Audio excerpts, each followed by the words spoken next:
So we seem to have our first issue with the coach. The back end's not airing up. We came up to the dump station and it was sitting really low. I noticed that, kept hearing a hissing sound, so knew probably got an air leak somewhere, maybe an airbag came off. We're kind of in a decent spot right here, so we're gonna drop the jacks, kind of raise the back end. I'm gonna kind of crawl under there and see if I can see what's going on. Hopefully it's maybe an easy fix. Maybe airbag can just be kind of popped back on or hose or something, so give it a look. Good thing we've got a nice yoga mat. Dual purpose yoga mat here.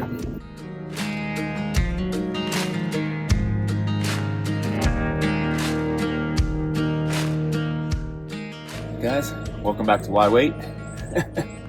Today we're going to do a little repair video on the fly. We're going to see if this works. So this may help some of you out there who have Class A motorhomes and need to get your airbag basically put back on.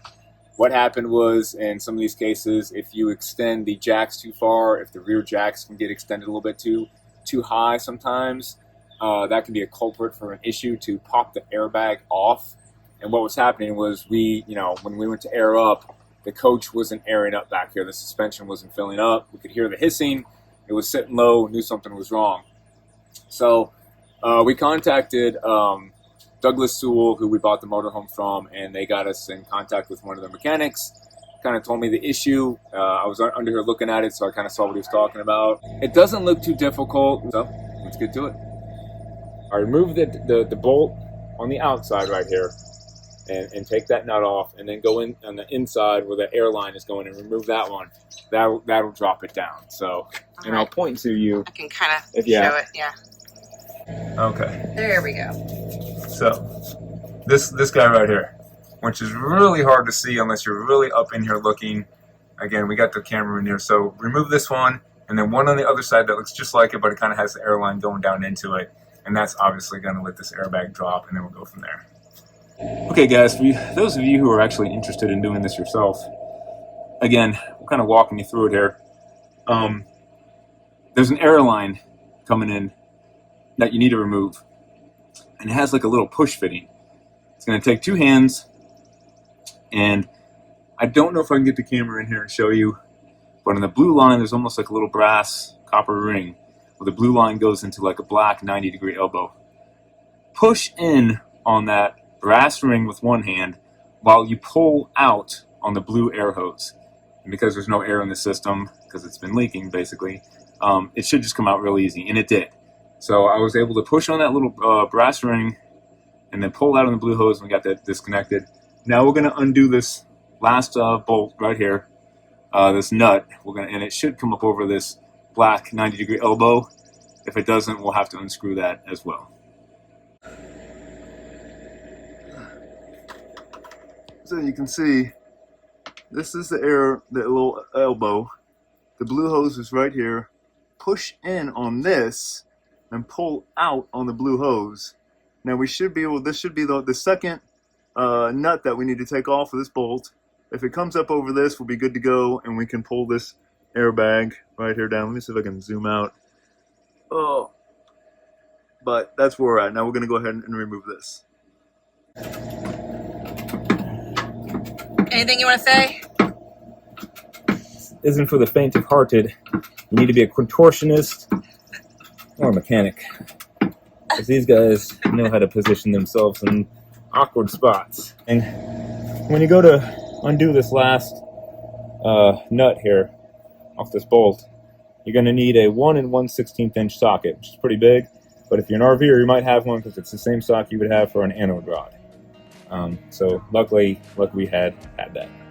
But then it's just getting your body in the right position to get enough torque on it to break it. So a little liquid wrench, got myself in here the right way, and we got it. So now we'll see how easy it is to actually get the airbag back on. That should be fun too. All right, a little quick cleanup here. We got the airbag off, as you can see. Now,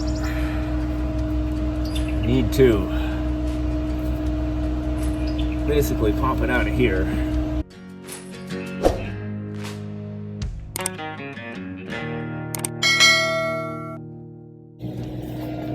So we got to take this and get it put back on over here.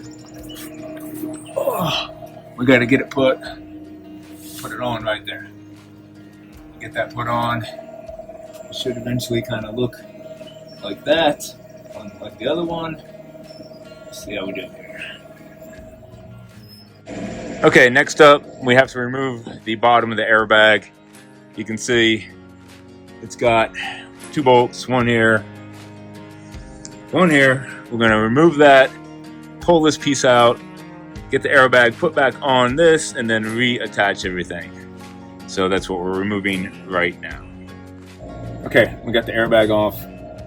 We got the bottom part kind of attached to the axle off. I'm going to put a thin coat of Dawn around here so that we can slip this right back on here one way or the other and finagle it on there. Then we'll kind of compress it, squish it up, and see about getting it reinstalled. So let's see what we do here.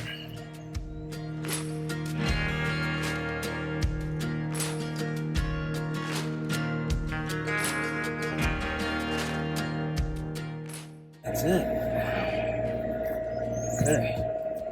Okay. Okay.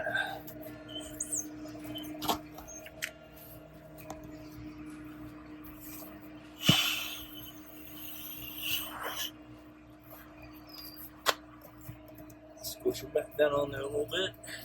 All right. And reverse the process. A tip to get the airbag back on is attach it from the top first.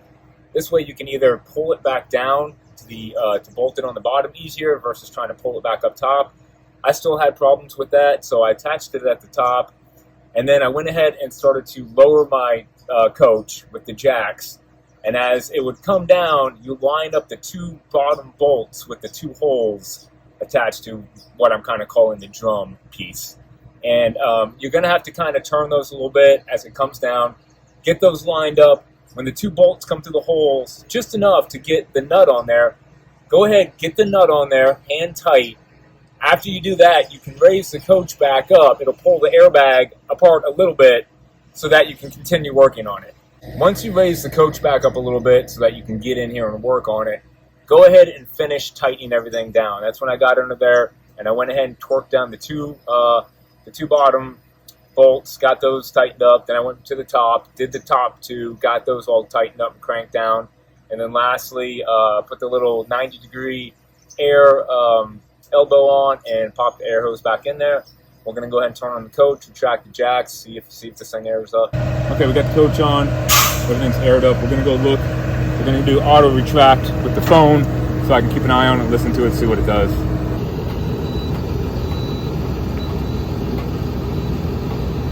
Okay, job's all done. You guys can see we're aired up. The bags look good. Just again, a process of doing your walk around before you leave. I could hear the air hissing. I could see it. You know, it wasn't aired up all the way. We knew something was wrong. Figured it was airbag. So again, big shout out to Doug Sewell. This is one of the reasons that we went with Sewell Motor Coach, because they're just totally willing to help us out. Give them a call. They can walk you through problems. Find a tech for you. We got on the phone with one of their mechanics, and he gave me a few pointers of what I needed to do. Kind of walked me through a few steps.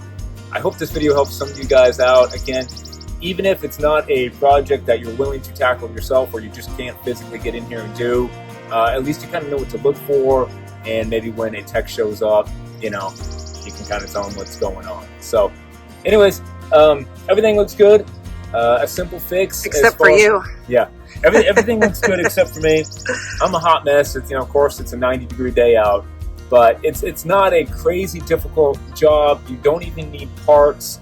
It's just the fact of getting in these awkward positions to, hit up these bolts and work under here, which is not very easy. So, and if you're new to the channel, we're probably gonna have a lot more Class A maintenance stuff like this and repairs. If you don't know, we had a 5th wheel for 6 years. We always did all of our own repairs and maintenance. We're able to never have to have a tech come out or take it to a shop. And for the most part, I'm hoping we can do the same thing with the Class A here, unless it becomes a big engine, thing. So if you're new to the channel, you can look forward to more stuff like that, as well as our travels. Guys, appreciate you watching, and stay safe out there.